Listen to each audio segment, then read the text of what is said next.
বন্ধুরা, আমাদের জীবনে এমন কিছু সময় আসে যখন মনে হয় প্রার্থনার জবাব আসছে না, চারপাশ নীরব এবং ঈশ্বর যেন খুব দূরে আছেন। আপনি কি এমন এক সময়ের মধ্যে দিয়ে যাচ্ছেন? আপনি কি ভাবছেন ঈশ্বর কোথায়? আজ আমরা জানব, যখন যিশু নীরব থাকেন তখন তিনি সত্যিই কি করছেন। বাইবেল আমাদের শেখায় ঈশ্বরের নীরবতা মানেই অনুপস্থিতি নয়। হয়তো আপনি কারো কাছে কষ্ট প্রকাশ করেছেন, কিন্তু কেউ বোঝেনি।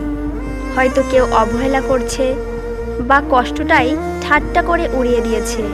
কিন্তু আজ আমি আপনাকে একটি সত্যি বলবো, যিশু আপনার কষ্ট বোঝেন।